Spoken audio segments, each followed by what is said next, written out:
qui est donc lié à l'accompagnement donc humain des différentes stratégies sectorielles proposées, nous avons donc intégré le volet capital humain avec une idée force, c'est modifier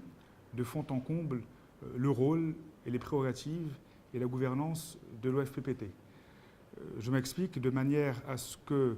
la gestion de l'Office, qui souffre de problèmes de gouvernance, eux-mêmes liés, à mon sens, à une exploitation politique de l'Office, deviennent une entité à part entière, indépendante, où bien évidemment les besoins sur la base donc où les besoins en termes de formation seront recensés sur la base d'une carte des besoins en formation qui serait donc sectorielle puis régionale et donnerait lieu par la suite donc à des contrats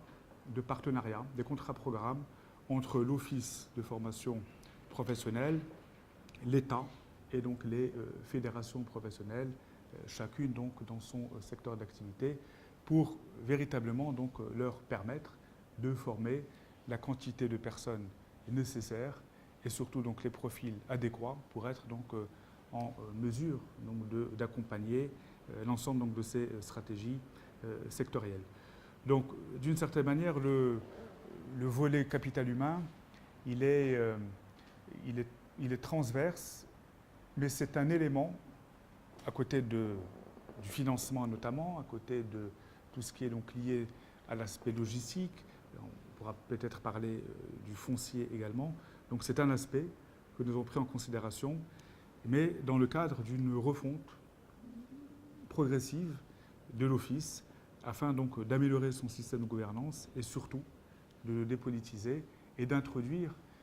au niveau de la gouvernance le patronat, donc à travers donc, la CGM. Donc c'est une vieille revendication d'ailleurs de la CGM, de pouvoir être en mesure de participer à une cartographie en termes de besoins de formation. Parce que c'est là où le bas blesse.